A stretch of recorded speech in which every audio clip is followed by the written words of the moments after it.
Assalamualaikum warahmatullahi wabarakatuh. Selamat malam teman-teman semuanya. Selamat berbuka bagi yang menjalankan. Ya, kembali lagi dengan saya Melani dari Angkatan 3 PPSDM GIU Minerba Bandung. Hari ini kita membahas mengenai materi agenda 3, yakni kedudukan dan peran PNS dalam NKRI yang disampaikan oleh Bapak Pujoko. Kedudukan dan peran PNS dalam NKRI ada 3. Yang pertama yaitu manajemen ASN, yang kedua yaitu role of government, kemudian yang ketiga yaitu sebagai pelayan publik. Tapi sebelum jauh membahas tentang itu, tentunya kita harus mengetahui dulu nih apa sih fungsi dari ASN. Fungsi ASN yaitu yang pertama sebagai pelaksana kebijakan, yang kedua yaitu sebagai pelayan publik, dan yang ketiga yaitu sebagai perekat dan pemersatu bangsa.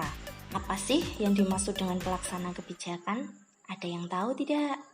Ya, pelaksana kebijakan sebagai seorang ASN, khususnya seorang guru, ini mendukung semua kebijakan yang diperintahkan oleh atasannya. Misalnya saja, yakni kita sebagai guru harus melaksanakan pembelajaran jarak jauh di masa pandemi. Dan akhirnya kita harus menuruti dan melakukan pembelajaran PJJ dengan meningkatkan keterampilan kita dengan menggunakan media, menggunakan Google Meet dan sebagainya. Kemudian pelayan publik, yakni kita harus bisa melayani masyarakat karena kita seorang guru dan di bidang pendidikan. Nah, yakni melayani di bidang apa nih? Di bidang belajar mengajar. Kita harus profesional dan memiliki komitmen mutu jiwa melayani secara profesional. Dan yang ketiga yaitu pemersatu bangsa.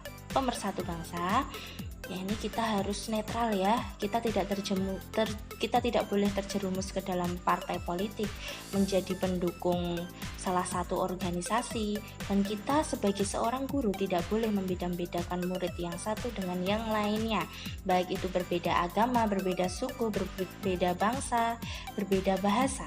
Jadi kita harus menjadi perekat agar semuanya bisa bersatu. Oke. Lalu, kompetensi yang dibangun dalam latsar PNS yaitu membentuk PNS yang profesional dan memiliki karakter sehingga mampu menjalankan fungsi ASN. Apa sih PNS yang profesional itu? PNS yang profesional itu harus mempunyai kemampuan atau teknik. Misalnya, sebagai guru matematika kita harus bisa mengajar matematika. Kita harus bertanggung jawab nih kepada hasil dan orientasi hasil belajar siswa kita, sehingga siswa itu dapat paham betul akan materi yang disampaikan dan bisa mendapatkan nilai yang maksimal.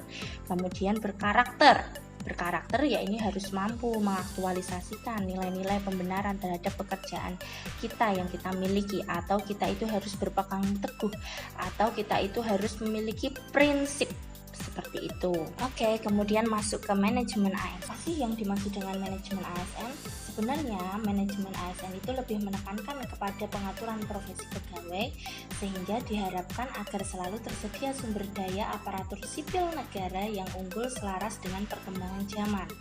Nah, kemudian ASN itu terbagi menjadi 2, yakni pegawai negeri sipil dan pegawai pemerintah dengan perjanjian kerja atau P3K. Dan sesuai dengan asas proporsionalitas, ASN yang telah memperoleh hak tentu harus menjalankan kewajibannya sesuai dengan tugas dan tanggung jawab. Sebagai profesi, ASN bekerja dengan berlandaskan pada kode etik dan kode perilaku. Kode etik dan kode perilaku ASN yang diatur dalam UU ASN menjadi acuan bagi para ASN dalam menyelenggarakan birokrasi pemerintah dan bertujuan untuk menjaga martabat dan kehormatan ASN. Nah, itu tadi yang disampaikan oleh mentor kita yaitu Bapak Pujoko. Mungkin sekian yang bisa saya sampaikan. Kemudian untuk teman-teman yang beragama muslim, saya selamat Hari Raya Idul Adha 1442 Hijriah. Terima kasih. Assalamualaikum warahmatullahi wabarakatuh.